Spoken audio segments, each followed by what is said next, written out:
Hello all and welcome to x-ray with Prem. నిన్న supreme court of India ఒక సంచలనమైన తీర్పు ఇచ్చింది. షెడ్యూల్డ్ క్యాస్ట్ నుంచి కనుక క్రిస్టియానిటీలోకి ఆర్ ముస్లింలోకి కన్వర్ట్ అయితే వెంటనే ఆ షెడ్యూల్ క్యాస్ట్ యొక్క బెనిఫిట్స్ లాస్ అవుతారు అని చెప్పింది.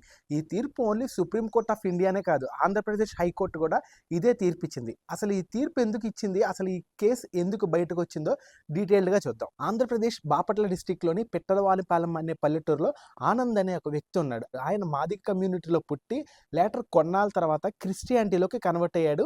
అండ్ ఒక పాస్టర్గా మారి అదే ఏరియాలో పెట్టనవాలిపాలెం అనే ఏరియాలో ఒక చర్చ్ ఎస్టాబ్లిష్ చేశాడు. ఆ చర్చ్ ఎస్టాబ్లిష్ చేసినప్పుడు ఆ ఏరియా పీపుల్ ఎవరైతే ఉన్నారో ఆయనతో గొడవకు దిగారు. ఇక్కడ చర్చ్ ఎవరు పర్మిషన్ తీసుకుని పెట్టావని చెప్పేసి గొడవకు దిగి ఈయన ఏం చేశాడు, నియరెస్ట్ పోలీస్ స్టేషన్లోకి వెళ్ళి ఇలా SC/ST అట్రాసిటీ యాక్ట్ కింద కేసు ఫైల్ చేశాడు. ఈ కేసు ఏమని ఫైల్ చేశారంటే, ఆ ఊర్లో కొంతమంది ప్రజలు ఆయన్ని క్యాస్ట్ పేరుతో అవమానించారని చెప్పేసి పోలీస్ స్టేషన్లో కంప్లైంట్ ఇచ్చాడు.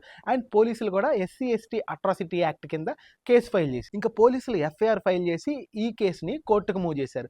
అండ్ కోర్టులో అక్యూజ్డ్ తరపున లాయర్లు ఎవరైతే ఉన్నారో ఈ ఆనంద్ అనే వ్యక్తి మాదిగ క్యాస్ట్ నుంచి క్రిస్టియానిటీలో కన్వర్ట్ అయ్యాడు, ఈయనకి SC/ST బెనిఫిట్ కింద కేసు ఫైల్ చేసే ఛాన్స్ లేదు, ఈయన SC/STకి సంబంధించిన బెనిఫిట్స్ అన్ని కోల్పోయాడు అని చెప్పేసి వాళ్ళ తరపున లాయర్లు వాదనలు వినిపించారు. కోర్టు కూడా దీనికి అగ్రి చేసింది. క్రిస్టియానిటీలో అందరూ ఒకటే, ఇవన్నీ చల్లవు అని చెప్పేసి షెడ్యూల్డ్ క్యాస్ట్ నుంచి వేరే మతంలోకి కన్వర్ట్ అయితే ఐదర్ క్రిస్టియానిటీలోకి ఆర్ ముస్లిమ్స్లోకి కన్వర్ట్ అయితే ఆ షెడ్యూల్డ్ క్యాస్ట్ యొక్క బెనిఫిట్స్ లాస్ అవుతారు అని చెప్పి క్రిస్టియానిటీలో క్యాస్ట్ సిస్టమ్ అనేది ఉండదు, అందరూ ఒకటే అని చెప్పేసి మెన్షన్ చేసి ఈ కేసుకి SC/ST యాక్ట్ అప్లికబుల్ అవ్వదు అని చెప్పేసి ఈ కేసుని కొట్టేసింది. ఈ వాదనలన్నీ ఏపీ హైకోర్టులో జరిగింది. ఈ ఆనంద్ అనే వ్యక్తి ఈ తీర్పుని సుప్రీం కోర్టుకి ఛాలెంజ్ చేశాడు. సుప్రీం కోర్టులో justice Prashant Kumar Mishra and justice NV Anjaria కలిసి ఈ కేసుని డీల్ చేశారు. అండ్ వీళ్ళిద్దరు కలిసి నిన్న 24th March 2026 తీర్పు ఇచ్చారు. ఎవరైతే హిందూ, సిక్, బుద్ధిజంలో నుంచి ఈ మతాల్లో ఉన్న షెడ్యూల్డ్ క్యాస్ట్ పీపుల్ క్రిస్టియానిటీలోకి ఆర్ ఇస్లామిక్లోకి గనక కన్వర్ట్ అయితే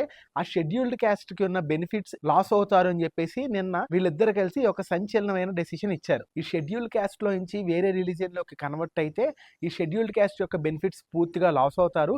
అండ్ గవర్నమెంట్ సర్టిఫికేట్ రాదు, గవర్నమెంట్ ఎగ్జామ్కి సంబంధించి పార్టిసిపేట్ చేయటానికి ఉండదు, పాలిటిక్స్లో కూడా ఈ SC/ST రిజర్వేషన్ పోతుంది.